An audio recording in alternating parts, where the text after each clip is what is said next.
আচ্ছা আমরা এখন বর্তমানে এই নদীর পাড়ে আছে। আর ওই যে আপনি দেখতেছেন জেলেরা, একটা ছেলে, হ্যাঁ, জাল দিয়ে, যেটাকে জাল বলে গ্রামের পাশে, ওই জাল দিয়ে মাছ ধরছে। কি মাছ আছে এখন আমি আপনাদের সেটা দেখাবো, আসলে দেখেন, এটা হচ্ছে আইর মাছ, ঠিক আছে, দেশি আইর মাছ। আসলে আমি ঢাকা শহরে মাছের ব্যবসা অনেকদিন ছিলাম, তো আমি জানি যে এই মাছগুলো, এটা হচ্ছে দেশি মাছ, একবার পিওর। এটা ঢাকা শহরে, ঠিক আছে, দাম আছে অনেক। এটা প্রায় আপনার মনে করেন 800 টাকা কেজি, 700-800 টাকা কেজি। এটা দেশি আইর মাছ, আর এটার টেস্টটা অন্যরকম, ঠিক আছে। ঢাকা সচরাচর এই দেশি মাছ পাওয়া যায় না, ঢাকা শহরে আপনার ইন্ডিয়ান মাছটা বেশি পাওয়া যায়। আর এটা দেশি আইর মাছ আমি দেখি বুঝলাম। আমি ওদেরকে জিজ্ঞেস করলাম যে কী মাছ পাইছেন, কয় রিডা মাছ পাইছি, ঠিক আছে। বাট আমি দেখে বুঝলাম যে এটা আসলে রিডা মাছ না, এটা হচ্ছে দেশি আইর মাছ। ওরা বলতেছে রিডা মাছ, ওরা আসলে মাছ ধরে, কিন্তু মাছ কি মাছ এটা জানে না। এই যে দেশি আইর মাছ, এটা অনেক টেস্ট। আর নদীর পাড়ে সুন্দর একটা ভিউ, ঠিক আছে, অস্থির একটা ভিউ।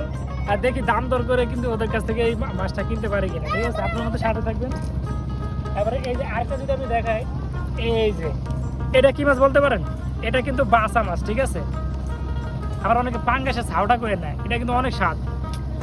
বাসা মাছ বলে এটা। এই যে ওরা ধরতেছে এখন, আমরা দেখবো। আর যেহেতু ওরা মাছ পাইতেছে, আগামীকালকে আমি নিজে জাল নিয়ে আসবো ওদের এখানে মাছ ধরার জন্য। এই অবস্থা। আর পাইছো মাছ? আর পাইছো? আর পাইছো?